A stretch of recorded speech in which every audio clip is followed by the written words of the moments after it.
Mubobi itu adalah sebuah hal yang tercela, hal yang terhina gitu kan. Jangan bertarung kalau lo takut.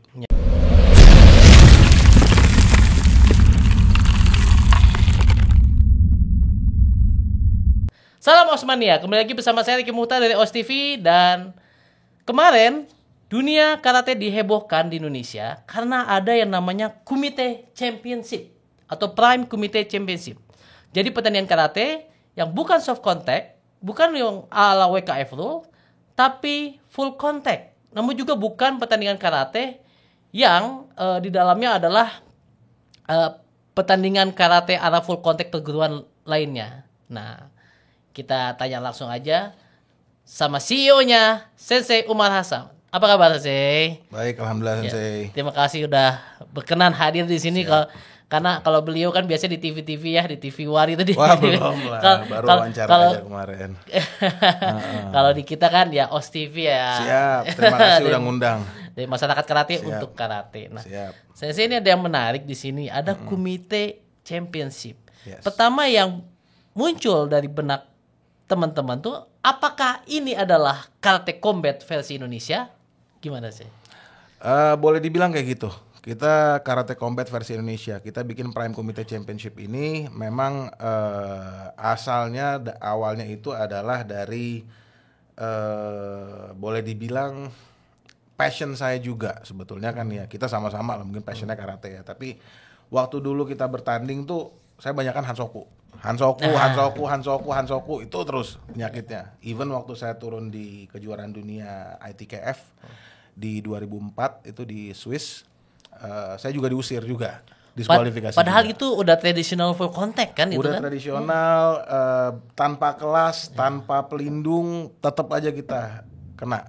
Sampai dimaki sama wasitnya, this is Budo, karate, not street fighting. Use karate techniques. Nah saya bingung juga, saya kayaknya bertarungnya dengan karate techniques ya kayaknya ya, tapi kok there's something wrong mungkin ya, tapi ya udah mungkin begitu saya lihat keberadaan karate combat, saya langsung lihat, oh oke, this is good, ini bagus kalau kita buat di Indonesia, makanya ya kebetulan di Asia juga belum ada, ya makanya kita bertekad langsung, ayo kita bikin deh, Bismillah gitu. Jadi idenya ini dari pengalaman pribadi tentunya. Betul, ya, bertanding di ITKF. Kalau dikatakan ini adalah the first professional karate in Asia ya. Betul ya. Jadi belum ada di Asia. Di Asia belum ada. I see. Kalau kita mungkin lebih seringnya nonton karate combat ya, karena bintang-bintang atlet WKF ada di situ. Betul. Gitu kan ya. Oke. Nah, kemudian disampaikan bahwa ini yang menarik lagi nih. Karena saya mendapatkan PowerPoint gitu kan, PowerPoint yang udah beredar di sosial media. Lebih dari 25 karate school yang ada Indonesia, dan kemudian ada gambar yang mungkin seperti ini ya. Ini adalah perguruan-perguruan karate di Indonesia yang di bawah naungan Forky. Nah, pertanyaan saya pertama adalah, apakah yang boleh partisipasi hanya 25 perguruan ini atau gimana? Enggak, kita terbuka untuk semua karate. Semua karate. Yes. Semua aliran, semua perguruan, yang penting punya ijazah dan satu. Oke. Silakan. Oke, jadi syarat pertamanya ijazah dan satu. Nah, kita langsung belak-belakan sebut perguruan nggak apa-apa ya. Nggak Misal, apa-apa. karena ini kan 25 perguruan itu kan yang di bawah Forky. Sedangkan kalau di Forky kan ada aturan organisasi yang mengikuti ADART. Sedangkan kan di luar itu ada perguruan-perguruan lain tuh. Contoh aja, saya sebut aja, misalnya ada Kyokushin yang di luar dari PB Forky. Ini baik yang di luar maupun di dalam boleh? Boleh, nggak ada masalah. Boleh ikut? Boleh, karena ini kan profesional. Kita bukan amatir. I see. Kita harus membedakan antara profesional dan amatir, di mana amatir itu jelas ada badan seperti Forky yang di bawah KONI jelas ya, yang punya aturan-aturan tertentu, di mana kalau kita sendiri, kita kan promotor. Jadi memang profesional di sini. Gitu. Jadi siapa aja bisa turun. Yang penting ijazah dan satu, mau mewakili pribadi, nggak harus mewakili perguruan kok. Cuma paling kita nanti di profilnya, di fighter profilnya, di warrior profilnya pasti kita tulis backgroundnya apa dia. Shotokan kah? Goju kah? Kyokushin kah? Atau perguruannya boleh disebut nggak? Boleh. Kita boleh kan juga sebut ya? itu backgroundnya, baru perguruannya apa. Nggak ada masalah. Berarti sebenarnya bisa mengharumkan nama perguruan dong. Bisa. Bahwa nih atlet saya ini bisa tanding di WKF World Sport ala Olimpiade, atau bisa bertanding di full contact. Yes, betul. Dan di situ kan kalau misalnya dari perguruan A misalnya, atau dari Inkanas misalnya, dari Inkanas juara, kan gengsinya Inkanas juga. Tuh, kita bukan cuma di WKF Rules, bukan di amatir, tapi di pro juga kita jago gitu. Iya. Karena kalau saya melihat tadi saya sebenarnya udah banyak cerita ya ke teman-teman juga di sini. Kalau di Jepang, misalnya ada perguruan karate, let's say mau JKA, JKS itu, mereka pada saat mengikuti pertandingan banyak rules yang dia ikutin. Ada yang ikutin Iponsobo rules, ada yang mungkin sport rule kayak WKF. Ya. Tentu saja kalau WKF melalui JKF, votingnya Jepang. Tapi jadi mereka bisa mengikuti pertandingan-pertandingan yang mungkin beberapa rulesnya berbeda. Gitu. Kalau larangan nih, saya sekalian sharing aja nih. Yang tidak boleh itu adalah wasit WKF memimpin pertandingan kejuaraan karate lain dari federasi lain atau organisasi lain. Itu yang saya temukan larangan. Tidak ada larangan atlet-atlet untuk bertanding. Itu makanya AKF pun bertanding di Karate Combat dan ada beberapa atlet-atlet lainnya gitu.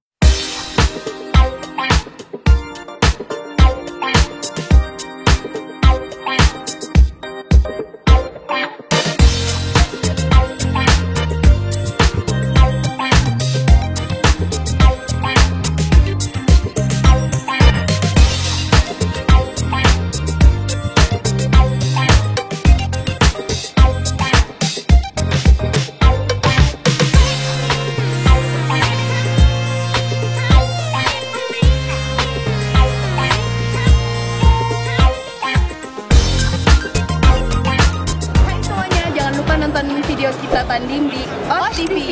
Jangan lupa like, subscribe, and comment. Thank you. Ya buat semuanya ini untuk anak-anak karate karena ini bermanfaat semua ilmunya. Jangan lupa subscribe channelnya OS TV channel buat anak karate semuanya. Gaspol keren banget. Like and comment share. Gaspol. Jadi kalau saya simpulkan berarti atlet-atlet Kyokushin boleh ya? Boleh. Bagaimana dengan turunannya dari karate? Contoh kalau dari Kyokushin itu ada namanya Kudo. Kudo itu Azuma Takashi Sensei masih karateka Kyokushin sebenarnya. Itu masih boleh juga atau gimana? Boleh.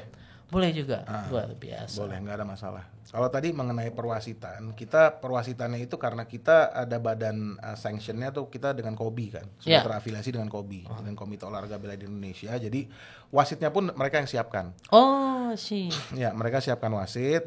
Namun nanti ada koordinator wasit dari kita yang akan melakukan sosialisasi ke mereka mengenai aturannya begini. Mungkin kalau misalnya kita nanti memang ada beberapa wasit, kemarin ada yang daftar juga dari Inkai Jawa Timur. Beliau wasit nasional juga, wasit kickboxing nasional juga, wasit Muay Thai juga. Nanya gimana bisa nggak saya daftar sebagai wasit? Saya bilang ini semua masih di KOBI, tapi akan kita bicarakan lagi, akan kita negosiasikan lagi supaya ada betul-betul wasit dari karate. Yang penting jangan sampai nanti yang bersangkutan nanti dipermasalahkan sama Forky gitu gitu. Kalau kitanya sih open aja, mudah-mudahan ya nggak ada masalah juga di Forky-nya gitu. Iya. Oke. Nah, ini kembali lagi nih karena di sini mengakomodir perguruan-perguruan dari Forky ini. Pasti ada yang bertanya-tanya dong. Saat ini aja udah mulai ada yang bertanya-tanya gitu kan. Kira-kira apakah perguruannya ada yang tidak memberi izin kah sampai saat ini ya update? Apakah bagaimana? Kira-kira yang sudah kedengaran seperti apa? Kita kemarin ini sempat komunikasi sama, saya sempat hubungin Sensei Raja Sapta Ervia. Oh oke. Saya sudah hubungin beliau, saya WA, saya bilang bro mohon support, saya bilang gitu. Siap, dia cuma bilang begitu aja. Tapi ada juga pengurus yang di bawah beliau justru bilang, wah ini keselamatan atletnya bagaimana gitu, apakah diperhatikan? Kita yang jelas kalau untuk keselamatan atlet kita ada asuransi. Ini luar biasa loh, kadang-kadang kita aja nggak ada asuransi. Jadi kebetulan memang dari BPJS sendiri membuka pintu untuk atlet profesional. Ya, jadi kita daftarkan sebagaimana atlet-atlet di One Pride. Nah mereka itu ada BPJS-nya juga. Jadi ada yang terjadi, ada misalnya luka atau apapun cedera, diobatin langsung sama dokter gitu loh. Nggak usah pusing, nggak usah takut dipakein obat merah doang atau betadine doang atau apa. Nggak, we'll take care of them gitu. Itu satu. Kedua, biasanya bertanding suruh bayar kan ya. Nah kalau ini kita dibayar. Yang tandingnya dibayar? Yang tanding dibayar. Wih, ada bocoran nggak kira-kira? Itu standar MMA sekarang itu untuk fighternya yang menang dapat 2 juta, kalah 1 juta. Nah, kita adakan extra bonus. Extra bonus kalau knockout bonus kita kasih 1 juta lagi ekstra. Kalau mengalahkan lawannya By knockout atau technical knockout. Kalau submission ada nggak sih?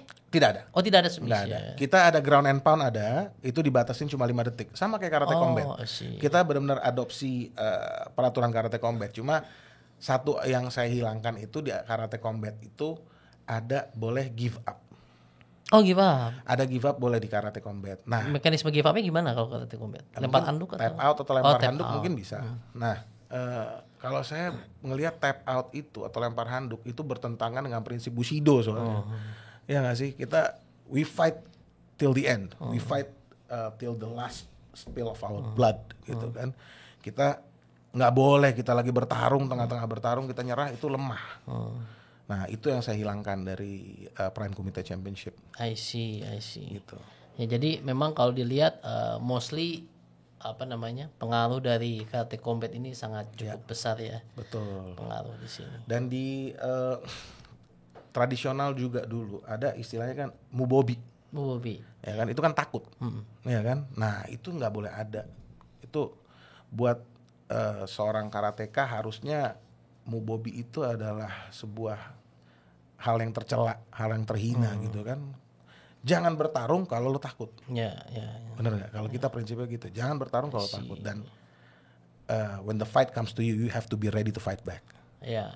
Gitu. Tentunya kalau tadi bicara masalah keamanan, tentunya di peraturan pertandingan sudah diakomodir ya mengenai keamanan seperti itu. Nah, kalau kita ingin tahu lagi nih dari segi keamanan lainnya, kira-kira perlengkapannya apa aja sih yang digunakan gitu?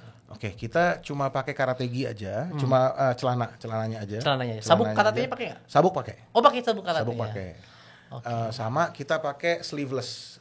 Kaos sleeveless spandex. ya, spandex ya. Spandex sleeveless. Jadi tujuannya satu ya tentunya nutup aurat, ya kan. Yang kedua untuk supaya sponsorshipnya ada. Sponsorship bisa di logo-logonya bisa muncul di fighters gear. Gitu. I see. Nah, bicara sponsorship nih, saya sering sekali bikin event internasional, termasuk terakhir bikin event WKF di Indonesia.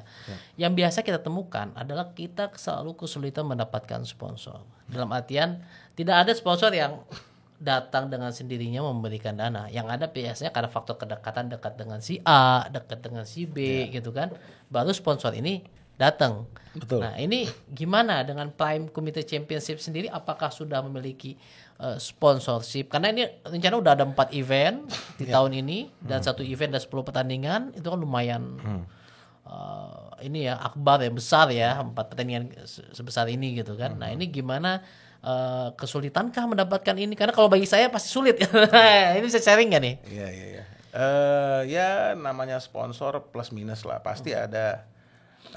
Mungkin karena faktor ini event baru, tractionnya juga belum kelihatan, jadi kan pasti ada kesulitan untuk mendapatkan sponsor itu. Cuma alhamdulillahnya kita udah dapat beberapa kebetulan. Ya ada Marzano Helmet, ada Big Bang Liquid, ada juga Broom, aplikasi jual beli mobil tuh. Yes, itu yang baru tuh lagi ini banget tuh. Lagi naik banget ya. tuh. Lumayan gitu. juga ya. Itu Kayak gampang banget dapat uang gitu sponsor. Kita mikir sampai botak loh, berarti ini enggak ada musik karate gitu. Aduh ya. Berarti ini kedepannya bisa diganti helmnya sama helm Marzano. Oh bisa dong, bisa. Ya.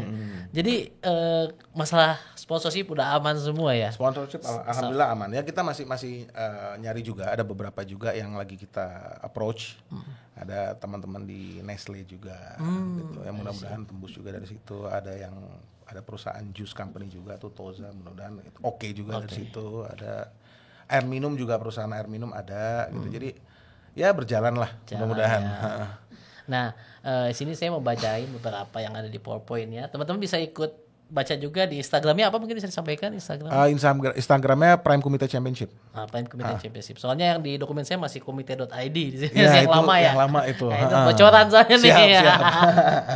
Dulu kita mau namainnya The Kumite karena inspired dari Bloodsport. Oh, Bloodsport. Ya, Van Damme dulu kan The Kumite kan acaranya kan waktu lawan Chong Li itu. Chong, iya.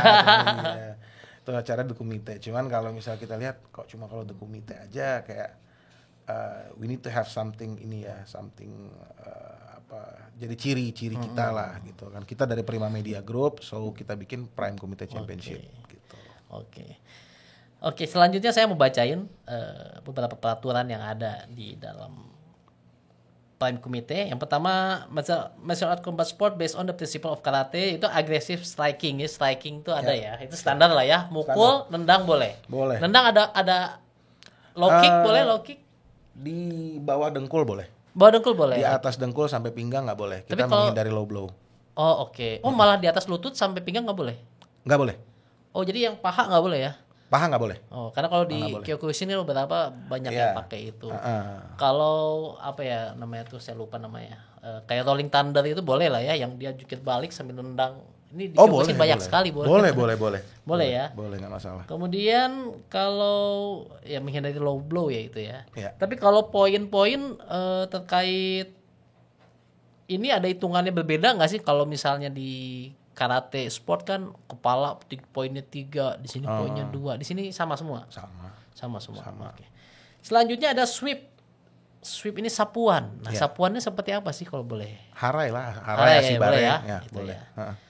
Terus ada throw, bantingan. Pentingan boleh. Beberapa bantingan boleh. Ya, Oke. tapi sekedar menjatuhkan. Setelah itu ground and pound. Oh, I see. Nggak Harus boleh di diikutin. submission. Oke. Nggak boleh Nggak di boleh ground and pound submission. aja. Dikasih kesempatan 5 detik, habis itu stand up lagi. Oke. Take down ya ini standar di MMA kayaknya ya. Iya, Itu boleh ya. Terus ada limited ground fighting. Nah, ini limited tuh apa aja sih yang Itu limitednya? limited ground fighting itu ground and pound aja boleh. Dan di maksimum 5 detik itu ya. Iya, betul. Oke, menarik. Nah, ini kelas-kelasnya ini mungkin ada yang lebih update. Yang saya dapat ini ada kelas bantam 60 kg, feather 65 kg, light 70 kg, welter 75 dan open plus 80. Betul. Ini kalau kayaknya ada satu lagi deh, harusnya minus 80, ikutnya kemana ya? Welter. Oh, welter ya? 75, Oh, I see.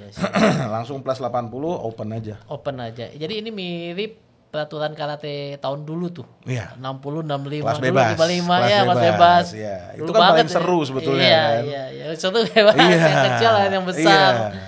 Aduh, itu yang paling menarik sih. Berat 80 ketemu 120 bisa aja di Bisa situ. aja, Bukan karate. berarti pasti yang 120 menang kan. Betul, Kalau tiba-tiba Mawashi naik ke rahang tidur Iya, juga itu 120 kilo. Selanjutnya akan dipertandingkan di dalam oktagon selama 3 menit, betul ya? Itu kita sebetulnya tadinya kita mau bikin di oktagon, akhirnya kita modifikasi. Oh, Jadi karena saya nonton wawancaranya Joe Rogan, Oh, Joe Joe Rogan Rogan. sama Jorge Masvidal. Nah, Joe Rogan itu bilang dia sebagai komentator yang paling depan aja, kadang kesulitan melihat what happened inside the octagon gitu. gara-gara? Kehalangan jaring dan tiang segala macam. Oh iya, jaringnya tuh banyak itu. Ya, jaring dan tiang itu bahkan kemarin juga waktu acara One Pride, waktu saya tanda tangan dengan Kobe itu saya duduk sejajar dengan ketemuan Pride dengan Pak Ardi Bakri. Ya. Itu pun kita sedikit banyak ngelihat ke layar juga jadinya, nggak langsung ngelihat Iya, ke cage. nggak nyaman lah. Nah, ini memang kalau untuk viewer online ya, mungkin enak gitu ya ngelihat di cage tuh nggak ada masalah. Tapi untuk offline-nya itu kendala gitu. Begitu juga waktu saya nonton UFC di Singapura yang terakhir, kita udah ngambil VIP loh. Nggak kelihatan juga. Nah, kelihatan juga.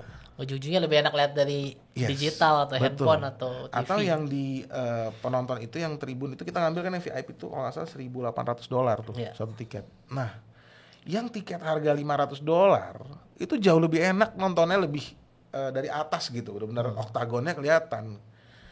Orang yang lagi fightnya itu nggak kehalangan gitu. Saya pikir ini kok something wrong gitu. Kok kita bayar mahal tapi nontonnya sulit. Yang bayar lebih murah nontonnya malah lebih gampang. Iya. Akhirnya justru Jorge Masvidal itu dia bilang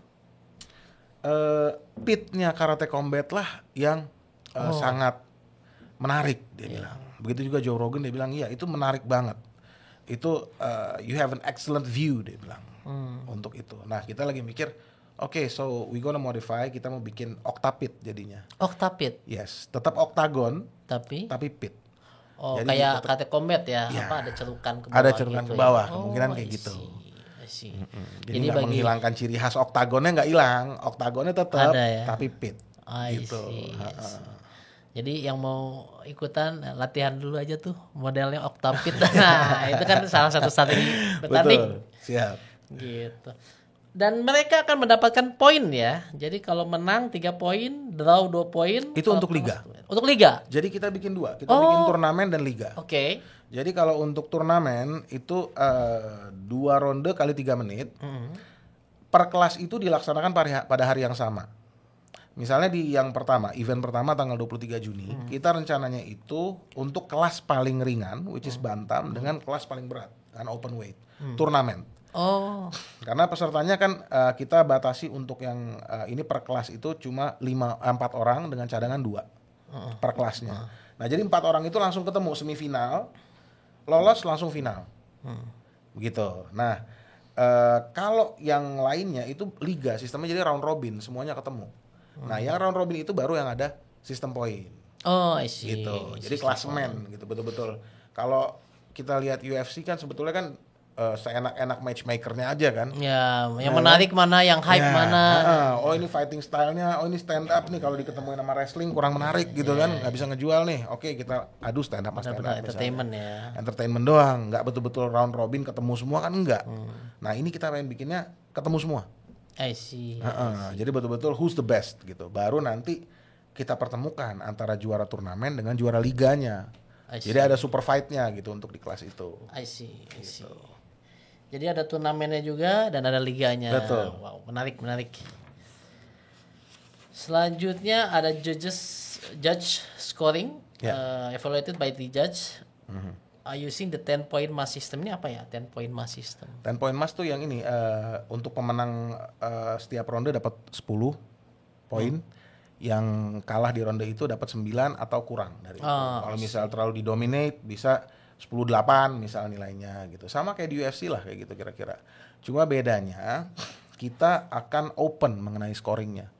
Jadi ronde 1 fighter A atau fighter B yang menang. Poinnya berapa? Fighter A poin 10, fighter B poin 9. Jadi nggak ada lagi you're losing this round, nggak ada kayak gitu.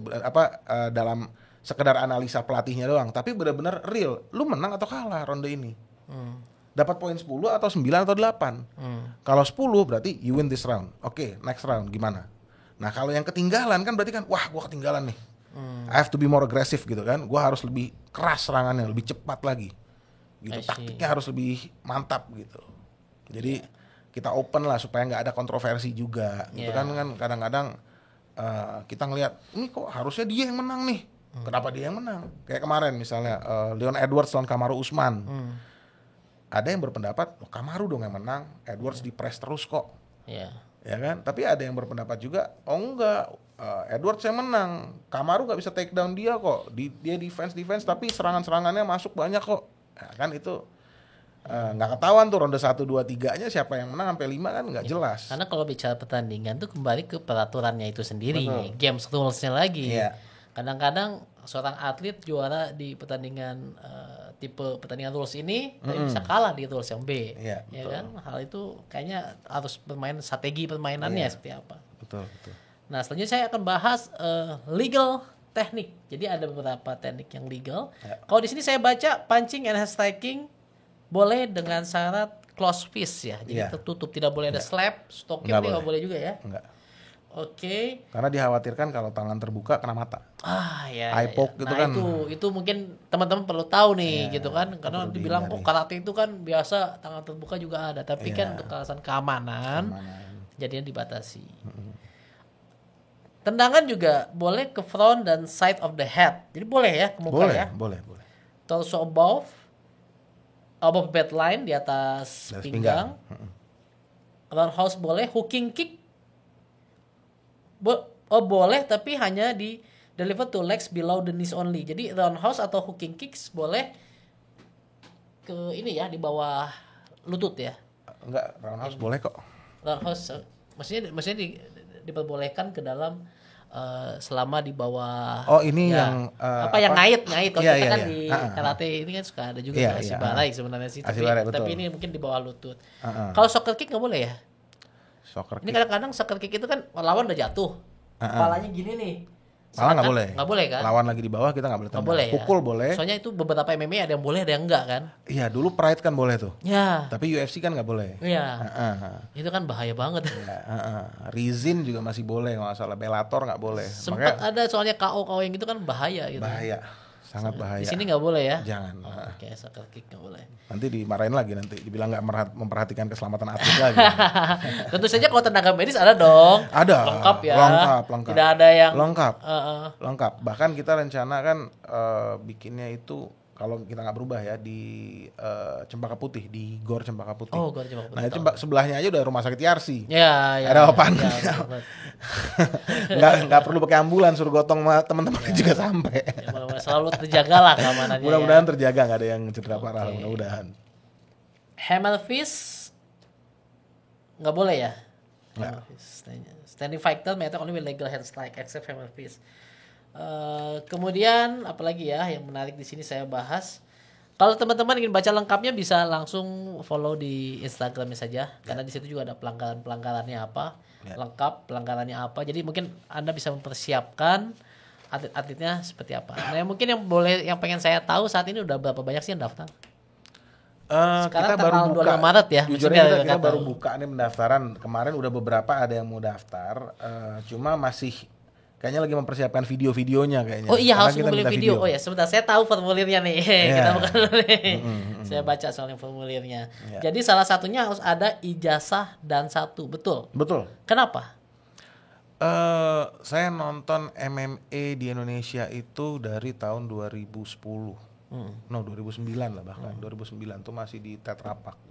Nah, sampai sekarang ini kita udah nonton berbagai banyak inilah promotor dan lain-lain. Nah itu saya ngelihat jujur aja kualitasnya masih belum mumpuni gitu. Ya sih. Untuk menghindari tontonan yang kurang menarik, tentunya kita mau yang betul-betul sudah punya basic yang bagus, which is sudah dan 1 kan dan udah ada tingkat kepandaian berarti kan udah bukan Q lagi. Q kan tingkat kebodohan. Masa orang yang masih punya tingkat kebodohan kita paksa bertarung profesional, kan nggak fair gitu kan. Nah makanya kita minta yang sudah punya dan 1 lah at least gitu supaya gerakannya pun terjaga, secara mental juga mungkin udah lebih siap gitu kira-kira. I see. Jadi memang itu sebagai syarat mutlak ya. Terus ditanya juga ya standar ya akun sosial media, pengalaman bertanding dan juga ada perguruan atau klub dojo karatenya. Ini memang sebagai background ya buat CV-nya lah. Oke. Menarik lagi. Yang paling terdekat boleh disampaikan mungkin ke teman-teman tanggal berapa aja nih pertandingannya nih? Acara tanggal 23 Juni, 23 yang Juni. kedua eventnya itu tanggal 18 Agustus, 20 September dan terakhir 15 Desember rencananya. Oh, ini pemirsa akan menyaksikan sama di TV. Kita rencananya ya live di Mola TV rencananya. Oh, Mola TV. Iya, I see. kita masih under negotiation tapi sekarang ini. I see. Oke, tapi kalau mau nonton langsung bisa di Cempaka Putih. Cempaka Putih. Kemungkinan kalau kita ya? nggak jadi geser ke Sumantri. Oh, I see. Kita lihat ini ya dulu lah animonya kira-kira gimana nih, banyak yang mau nonton nggak kalau gitu. Karena kapasiti di Cempaka Putih itu cuma 500 orang. 500 orang ya. Iya, kalau di Sumantri kan gede, ribuan kan bisa kan. Ya. Nah, itu nanti kita lihat inilah. Kalau sampai saat ini animo perguruan atau masyarakat karate mungkin yang udah ada menghubungi Japri atau apa, gimana sih mereka? Alhamdulillah banyak yang tertarik. Ada teman-teman dari Kyokushin juga, dari Shotokan juga banyak gitu yang hubungin kita. Bahkan yang mau jadi wasit juga gitu. Ya kita paling kan nanti seleksi aja sih. Mana yang kira-kira untuk di 4 event pertama ini, di 4 event awal ini yang terbaik mana. Karena pasti kan nantinya kita nambah peserta juga. Karena target kita 4 event ini kita Indonesia aja, nasional aja. Di tahun 2024 kita mau bikin 6 event. Jadi di bulan Februari per 2 bulan ya, Februari, April, Juni, Agustus, Oktober dan Desember. Nah, itu kita akan tambah minimal per kelasnya itu kita tambah 4 fighter lagi. Gitu. Jadi ada 8 fighter yang saling ketemu gitu di situ. Walaupun nanti kita bagi mungkin divisi 1 dan divisi 2 di kelas itu gitu. Apakah nanti yang 2 orang terbawah di divisi 1 ini akan terdegradasi, 2 orang naik gitu sistemnya. Jadi rankingnya 1 sampai 8 atau 1 sampai 10 gitu rencananya. Baru di 2024 kita akan buka tambah untuk either cuma nasional aja ataupun kita buka untuk Asia Tenggara. Baru di 2025 kita untuk Asia Oceania. Baru selanjutnya 2026 mungkin buat dunia. Oh, jadi emang rencananya besar ya, nggak hanya Indonesia aja gitu. Kalau kita lihat kan One Pride juga udah mulai mendunia lah, perlahan-lahan ya, mulai mengirimkan atletnya ada. Nah, dan ada sekarang ini 12 atlet yang diberangkatkan dari One Pride dan dari Mola itu ya. Mola sponsornya Mola. Itu 12 orang lagi di Amerika sekarang ini. Lagi bertarung untuk ikut Dana White Contender Series. Dana White Contender Series ya. Kan dulu JK dari situ juga kan, JK Saragi itu. Ya, JK.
Saragi dari situ lolos walaupun kalah di final ya. Tapi kan dapat kontrak juga gitu. I see. Mudah-mudahan fighter-fighter dari kita juga, dari karate juga Prime Komite bisa ke arah sana juga. Bahkan saya targetnya sebetulnya begitu kita udah Asia Oceania, saya pengen tantang juaranya Karate Combat gitu loh. Kita akan hubungin.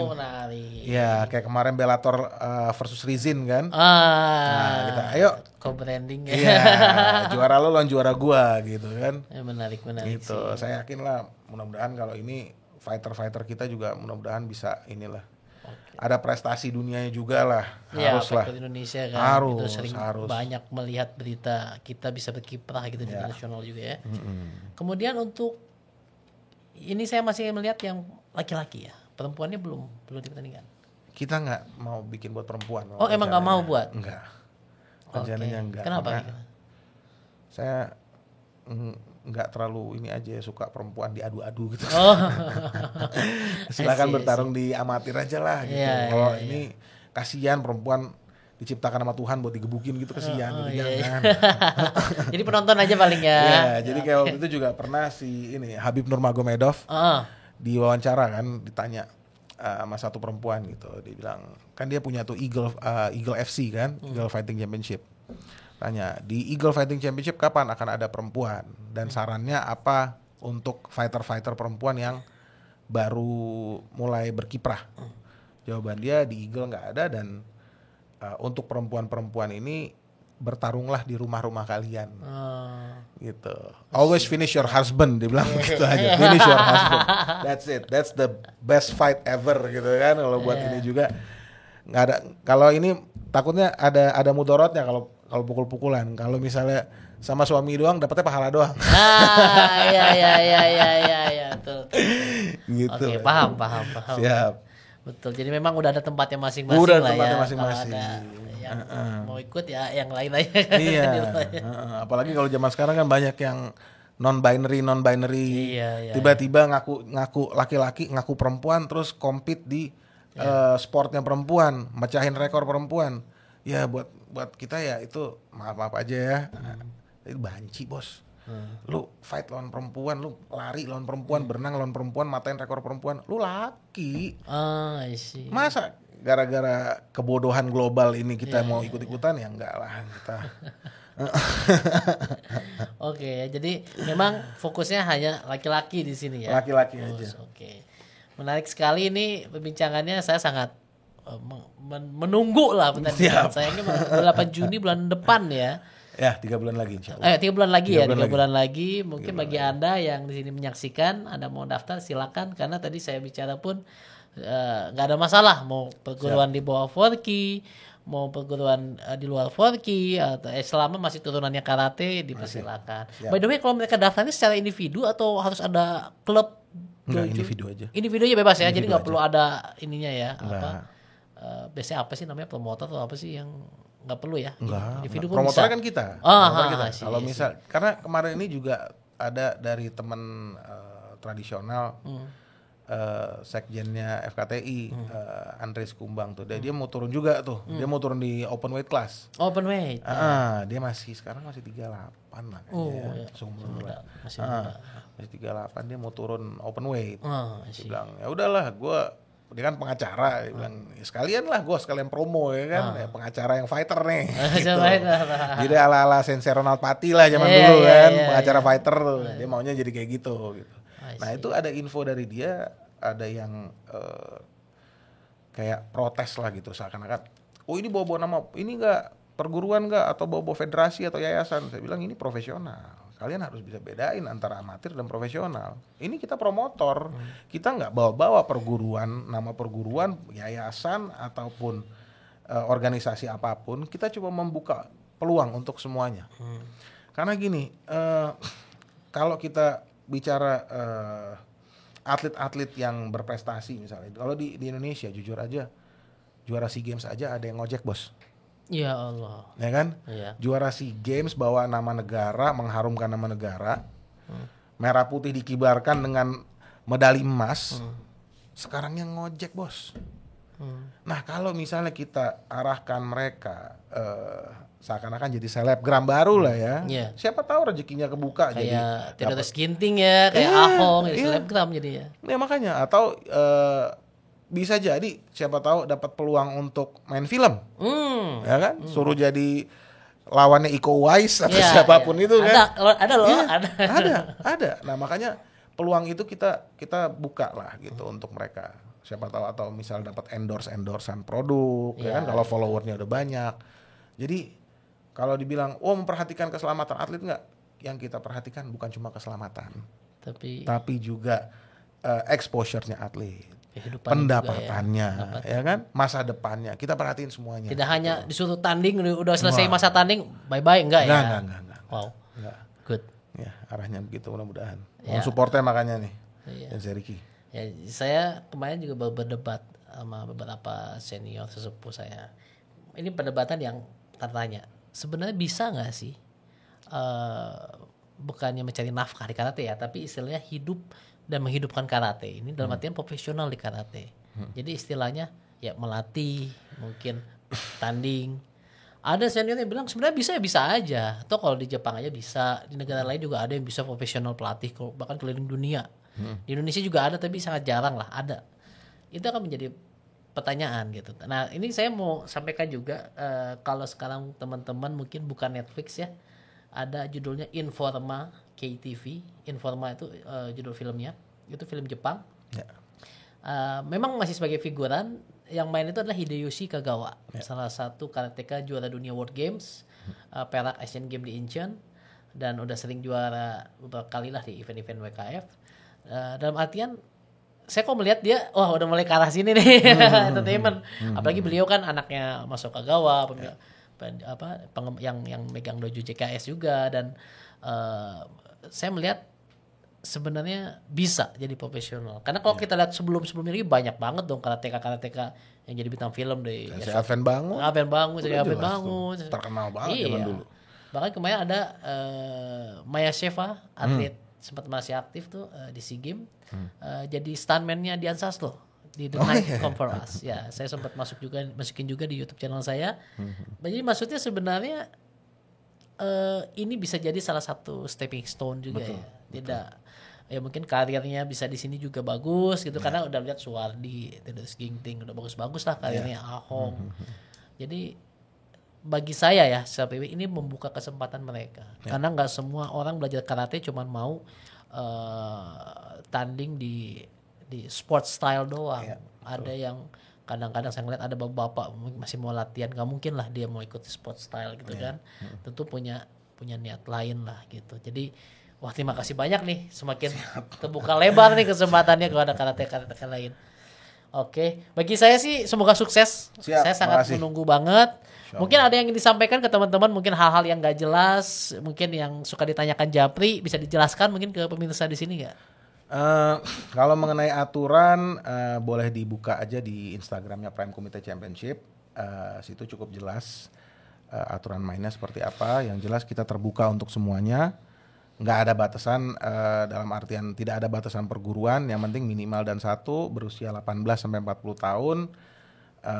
Kirimkan videonya, entah video shadow boxing atau video mukul makiwara atau video lagi nendangin target, bahkan lagi sparring dan lagi bertanding. Sebetulnya yang paling kita pengen lihat tuh kalau ada video lagi bertanding. Kenapa?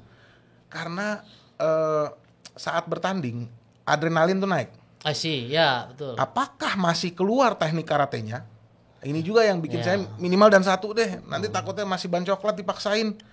Begitu ini mukulnya begini lagi. Ini salah satu filter keamanan juga ya. Betul gitu. Jadi kalau memang ada video pertandingannya, terus dijelaskan juga mungkin pengalaman bertandingnya, pernah juara di mana segala macam. Nah itu kan lebih menarik juga nantinya. Untuk karena kita pasti akan kita buatkan video fighter profile. I see. Ya, warrior profile itu kita pasti bikinin videonya. Akan kita iklanin juga gitu. Jadi supaya ya cepet-cepet inilah. Cepet-cepet jadi selebgram lah. Bagi Anda nih yang mau jadi selebgram, bisa nih langsung nih. Oke, kalau gitu terima kasih banyak sudah hadir. Saya sangat mengharapkan supaya sukses berkelanjutan. Amin, kalau bisa kolaborasi sama Karate Combat lebih menarik lagi. Bukan kolaborasi kalau gitu sama Karate Combat. Apa? Kita bisa bertarung dengan iya benar. Ya, semoga sukses lah pokoknya. Amin insyaallah. Bagi Anda yang menyaksikan, jangan lupa untuk follow Instagramnya Prime Comité Championship dan baca update-nya di situ, dan nanti saksikan langsung juga, bisa live mungkin bisa ya nanti di nanti pasti akan kita update. Akan diupdate terus, jadi stay tune terus. Nanti coba akan saya bantu juga deh promokan di Os Collection, di Instagram Os Collection. Akan coba saya up juga supaya kita bisa sama-sama mengikuti update-nya gitu. Terima kasih bagi yang menyaksikan. Jangan lupa untuk like, comment, dan subscribe. Stay safe and healthy. Os. Os. Thank you. Thank you bro.